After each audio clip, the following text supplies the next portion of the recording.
Hello everyone, সকাল 6:30। অনেককেই দেখি ডেইলি ব্লগ বা ডেইলি ভিডিও এগুলো বানায়। কেন যেন মনে হলো যে আমিও একটু শুরু করে দেখি না, যদি সম্ভব হয়। ছেলেকে নিয়ে বের হচ্ছি ওর স্কুলে পৌঁছে দেবার জন্য। অটোর জন্য দাঁড়িয়ে আছি, অটোটা আসবে।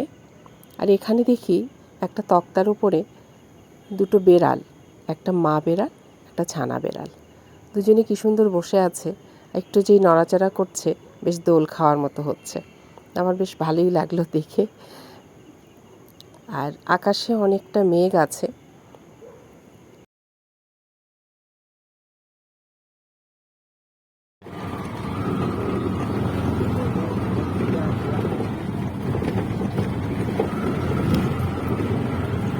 বাবা, প্রচুর কুয়াশা আজকে, তাই না বাবুদা?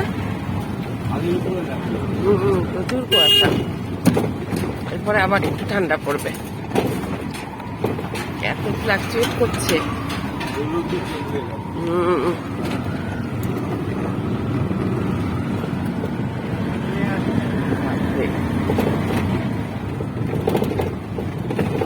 একদম শীতকালেও বোধহয় এত কুয়াশা পড়ে না, এত কুয়াশা।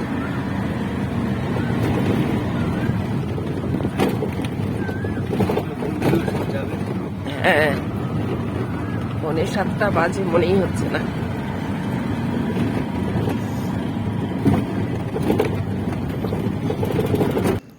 ভিডিওগুলো নিয়ে রেখেছিলাম যদি কোনো কিছু কথা এর মধ্যে বসানোর দরকার পড়ে।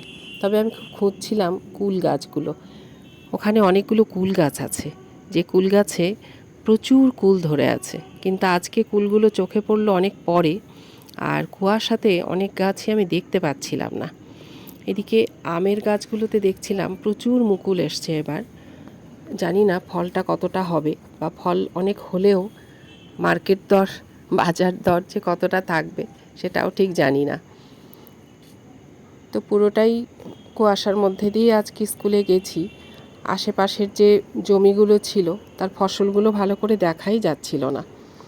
আর কুল গাছগুলো আমার রোজই মনে হয় যে এখান দিয়ে যাতায়াতের পথে যদি একটু পেরে নিতে পারতাম বেশ ভালো লাগতো। কিন্তু এই যে কাটা দিয়ে দিয়ে কুল গাছগুলো যাতে কেউ কুল পাড়তে না পারে এরকম করে আটকে রেখেছে। আমি অবশ্য প্রতিদিন সাথে যাই না, এখন বোর্ডের পরীক্ষা বলে যাচ্ছি। এখানে সবজির একটা পাইকারি মার্কেট আছে, কিন্তু আজকে দেখলাম ওই সময় অন্যদিন বসে যায়। আজকে বোধহয় কুয়াশার জন্য লোকজন এসে বসতে পারেনি। আমরা পৌঁছে গেছি স্কুলে, তখন ওদের স্কুলের গাড়িটা চলে এসছে। ওদের আসলে পরীক্ষার জন্য এই স্কুলের থেকে অন্য একটা স্কুলে সেন্টার পড়েছে।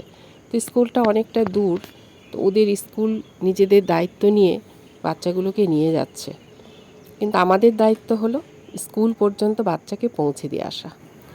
এই ডাবিং দিতে দিতে হঠাৎ আমার এই মুখমণ্ডলটা দেখে মনে পড়ল যে একটা ভিডিও করে রেখেছিলাম, যদি আবার ভিডিওর মাঝখানে কিছু দরকার পড়ে। তো ফিরছিলাম তখন বাজে 7:45 মতো, কিন্তু তখনও কুয়াশা কিছু কাটেনি। রাস্তায় কিছু দেখাই যাচ্ছিল না, ঠান্ডাটা বেশ লাগছিল, তাই মাফলার টাফলার পেঁচিয়েই বসেছিলাম। ছেলেটাকে স্কুলে পৌঁছে দিয়ে ফিরে আসার সময় বাজারের পাশ দিয়েই আসছিলাম। পরপর অনেকগুলো বাজার নজরে আসলো, টাটকা টাটকা সবজি, অনেক সকাল। অটো দাদাকে বললাম, দাদা একটু নামিয়ে দেন আমাকে মাঝ রাস্তায়। নেমে পড়লাম মাঝ রাস্তায়। ওখান থেকে ছেলেটা বলেছিল একটু পালং পনির খাবে। এখন তো সব শীষ পালং হয়ে গেছে, তো এই পালংগুলো দেখার পরে মনে হলো যে না, আজকে একটু পালং শাক কিনে নিয়েই বাড়িতে ঢুকি। তো পালং শাক নিলাম, একটু টাটকা লাউ শাক নিলাম, শিম আর কটা বেগুন নিলাম, একটু ধনেপাতাও সাথে নিয়ে নিলাম। 3 আটি শাকের মধ্যে আজকে আমি এই 1.5 আটি মতো শাক রাখলাম, বাকিটা রেখে দিলাম কালকে সবজি দিয়ে রান্না করব। আর এই পনিরটা দিয়ে আজকে রাতের বেলাতে আমাদের পরোটা আর পালং পনির খাবার হবে। 6:45 সময় যখন আকাশে উড়োজাহাজ দেখে ভিডিও করতে গেলাম, তখন কেন যেন ভিডিওটা হলোই না। তো সেজন্য মনে হলো এখন হঠাৎ ডাবিং দিতে গিয়ে শুনতে পেলাম যে প্লেন যাচ্ছে। তো সেই প্লেনটার এক ঝলক একটু ভিডিও এখানে আবার জুড়ে দিলাম। সেই দুধের স্বাদ ঘোলে মেটানোর মতো অবস্থা।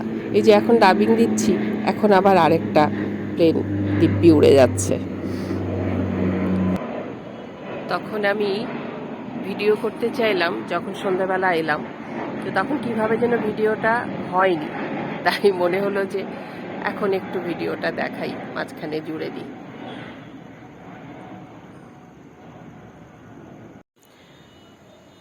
এখন বেলা অনেকটাই বড় হয়ে গেছে, যার জন্য খুব আকাশটা অনেকটা পরিষ্কার লাগছে, এখনো আলো আছে।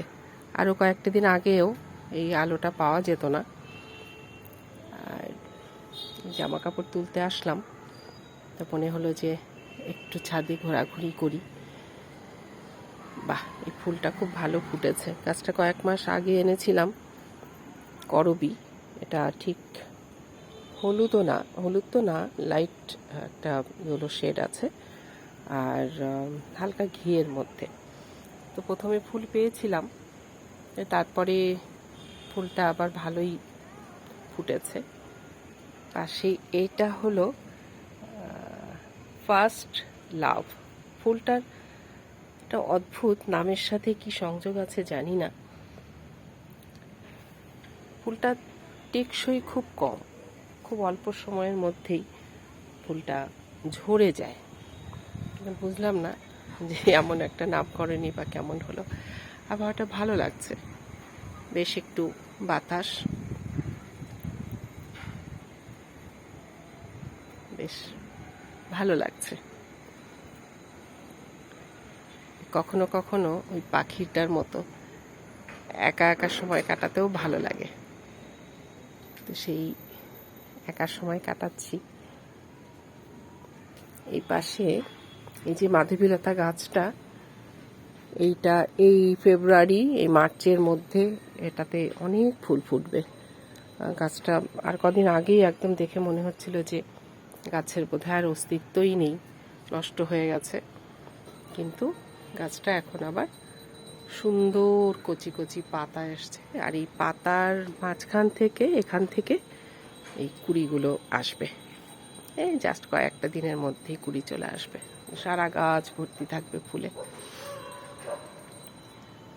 আমি আজকে এই ভিডিওটা বা ব্লগটা এই পর্যন্তই রাখবো, আজকে শেষ করে দেব। আর কালকে আবার নতুন একটা ব্লগ বা ভিডিও কালকে আনবো। ততক্ষণ পর্যন্ত সবাই ভালো থাকুন, সুস্থ থাকুন।